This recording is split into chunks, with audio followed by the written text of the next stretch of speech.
আসসালামু আলাইকুম সম্মানিত দর্শক শ্রোতা। একটা বিষয় নিয়ে কথা বলতে চাচ্ছি, সেটা হচ্ছে দুর্যোগের এই মুহূর্তে আসলে নতুন করে বলার কিছু নেই।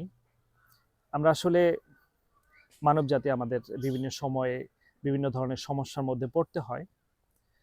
তো এই সমস্যাকে মোকাবেলা করার জন্য কিন্তু আল্লাহ তাআলা আমাদেরকে বুদ্ধি জ্ঞান দিয়েছেন।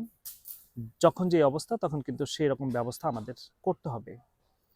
কারণ আশরাফুল মাখলুকাত হিসেবে আল্লাহ তাআলা আমাদেরকে সুন্দর বুদ্ধি জ্ঞান দিয়েছেন। সেই বুদ্ধি জ্ঞান থেকেই কিন্তু আমরা আগামীতে পথ চলবো। যেটা ভালো সেটাকে গ্রহণ করব, আর যেটা খারাপ সেটাকে কিন্তু আমরা ত্যাগ করব।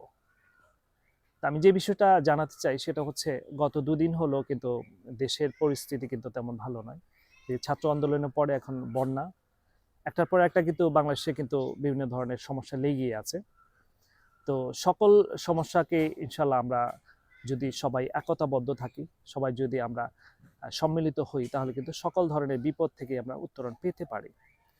তো আসুন সকলে কাঁধে কাঁধ মিলিয়ে এবং হাতে হাত রেখে আমরা সামনের দিকে এগিয়ে যাই।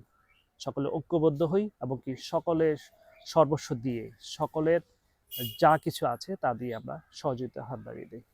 সকলে ভালো থাকবেন। বন্যাত যারা রয়েছেন তাদের জন্য দোয়া করবেন এবং যতটুকু সম্ভব অর্থ দিয়ে হোক, নিজের শক্তি দিয়ে হোক, কিংবা নিজের বুদ্ধি দিয়ে হোক সাহায্য করার চেষ্টা করবেন। সকলে ভালো থাকেন। বন্যাতদের জন্য বেশি বেশি করে দোয়া করবেন। আল্লাহ হাফেজ। আসসালামু আলাইকুম ওয়া রাহমাতুল্লাহ।